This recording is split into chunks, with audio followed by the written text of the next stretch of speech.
Hi guys and gals, today we're gonna talk about 3 great exercises regarding your core. It's gonna activate your core and give you a lot of balance, stability, strength, and it's also gonna shape your core as well. So if you've got problem with the stability, balance, and also if you're struggling with the shape of your abs, so if you've got a distended or bloated ab, it's gonna help you with that, although it's not gonna help you with fat loss because that's another topic, but it's gonna help you to pull your stomach a little bit in, so you're gonna look leaner.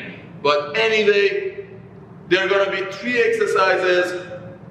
First, I'm gonna do the exercises and then I'm gonna go through the anatomy and physiology. I'm not gonna go through that much excruciating details because I already have videos about that. And then at last, I'm gonna tell you what mistakes people usually make while doing these exercises. So 3 exercises. Basically there are 4 exercises, but 2 of them are really similar, so there are a few differences, but I'm gonna explain it. Anyway, 3 exercises: seated 8s, lying leg raises, and corpse crunch or bent knee crunch. So the first exercise, seated 8s.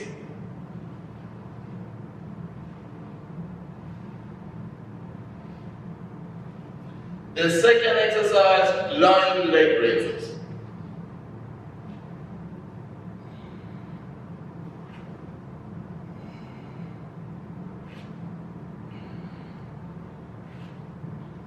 The third exercise, corpse crunch.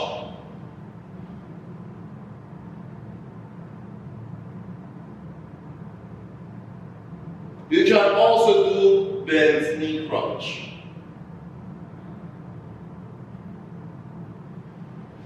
Again, showing you from this side. First exercise, seated 8s.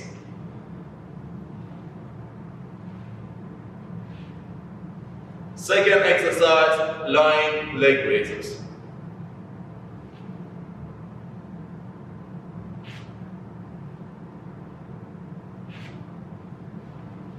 Third exercise or exercises, corpse crunch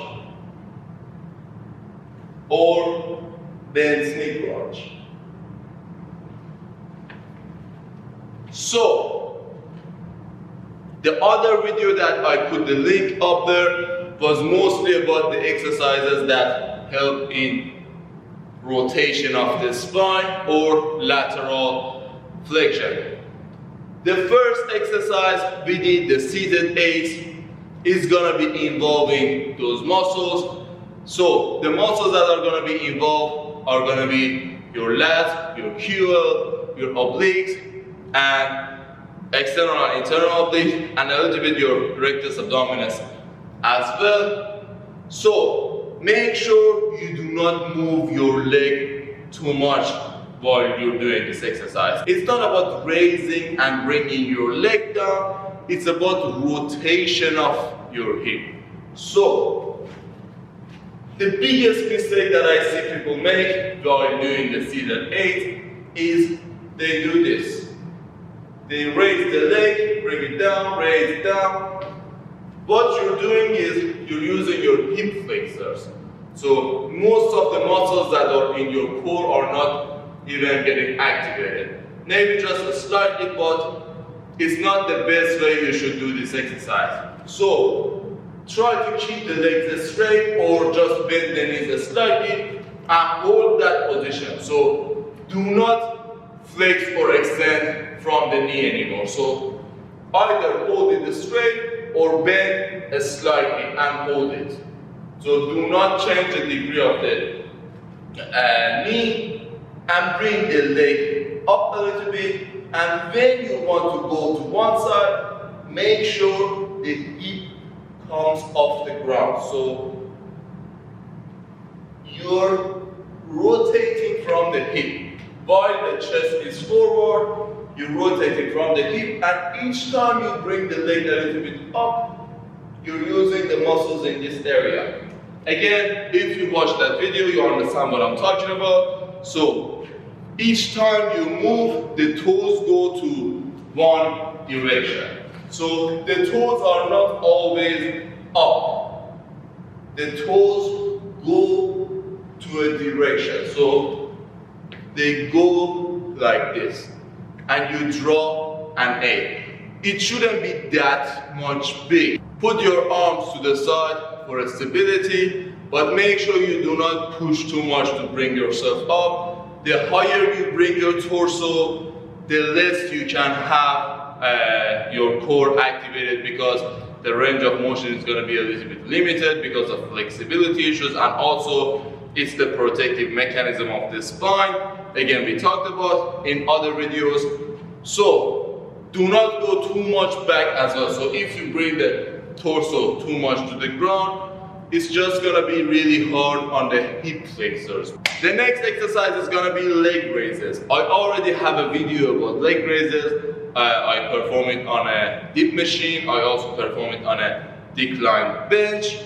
But again, just to go through it fast, make sure you bring the hip up. So one of the mistakes that people make is they keep their hip back and they just move the leg. The other big mistake people make is that they bring the leg all the way down. You see, from here to here, it's mostly your hip flexors. So it's not your ab too much. But from here to here, especially the last part, because I'm going to a posterior tilt, I'm using my rectus abdominis. And of course, when you bring the leg down, because it stretches the ab, you're gonna get a good stretch.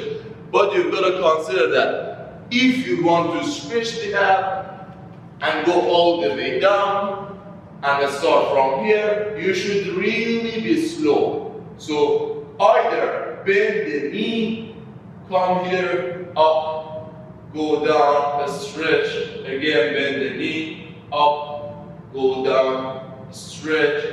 Or if you're coming up with the leg, make sure it's really slow and make sure you use your hip. So the leg is straight. I try to rotate my hip. So it's not my leg that's coming up. I keep my leg straight, and you see the arch in my back is getting less, and I bring the leg up. So make sure you play with the hip. Keep the leg straight and play with the hip. But it's going to be a little bit hard if you're not that much good with the stability of the ab. The more you bring it down, it's going to be harder. But again, you can just bring it down, then bend the knee, leg up, do the exercise. So you're just going to have the stretch on your abs, but on the way up, you're not going to have your legs straight. And you do not need to overdo it as well. I see a lot of people, they bring it up and they just come too much back. They do something like this. You don't need to go back, you need to go up. So aim for the ceiling. Do not aim for the back. Aim for going up. So you just bring the leg slightly back, then you try to shoot up. And also going too much back is gonna be bad for your neck, because if you go too much fast, you can go all the way and put all that pressure on your neck. It's not gonna be good. So, and that's it for the leg raise. And the last exercise or exercises are gonna be corpse crunch or the straight-legged crunch and bent knee crunch. The difference they have is mainly to the activation of the core. Again, as you have noticed, when you bring the knee up, the hip goes to a posterior tilt. And when the leg is all the way down, you have more arch in your back. So, when you do the exercise with a straight leg, you come up, down, you get a good stretch when you come all the way down because you have a lot of arch in your back. But when the leg is here, when you come up, you're getting a good contraction in your ab because it's contracted from both sides. So the hip is already tilted posteriorly and you bring the chest down. So the difference is like doing a bicep curl like this or like this. When you do it like this, it's gonna get more stretch when you go all the way down, and when you do the bicep like this, it's gonna be really contracted when you're all the way up. That's gonna be the same with the crunch as well. And again, crunch is gonna activate the core muscles, mostly the rectus abdominis, also obliques as well, the transversus abdominis as well. Just a safety note that you should keep in mind regarding your ab exercises is that make sure you do not bend the neck. So make sure the neck, head, chest move with each other and not just one by itself. So keeping your chest, keeping your head back and moving the chest is also not good. So they should be aligned with each other, and also make sure your breathing is in a good rhythm. So when you breathe out during the exercise, first of all, it should be when you're doing the hardest part, so during the contraction. For example, when you're doing a bicep curl, you breathe out when you bring the weight up. So you breathe in when you're going down. So this is going to be the same for the abs, but make sure you also suck the stomach in. So do not breathe out and put the stomach out. So this is not right. So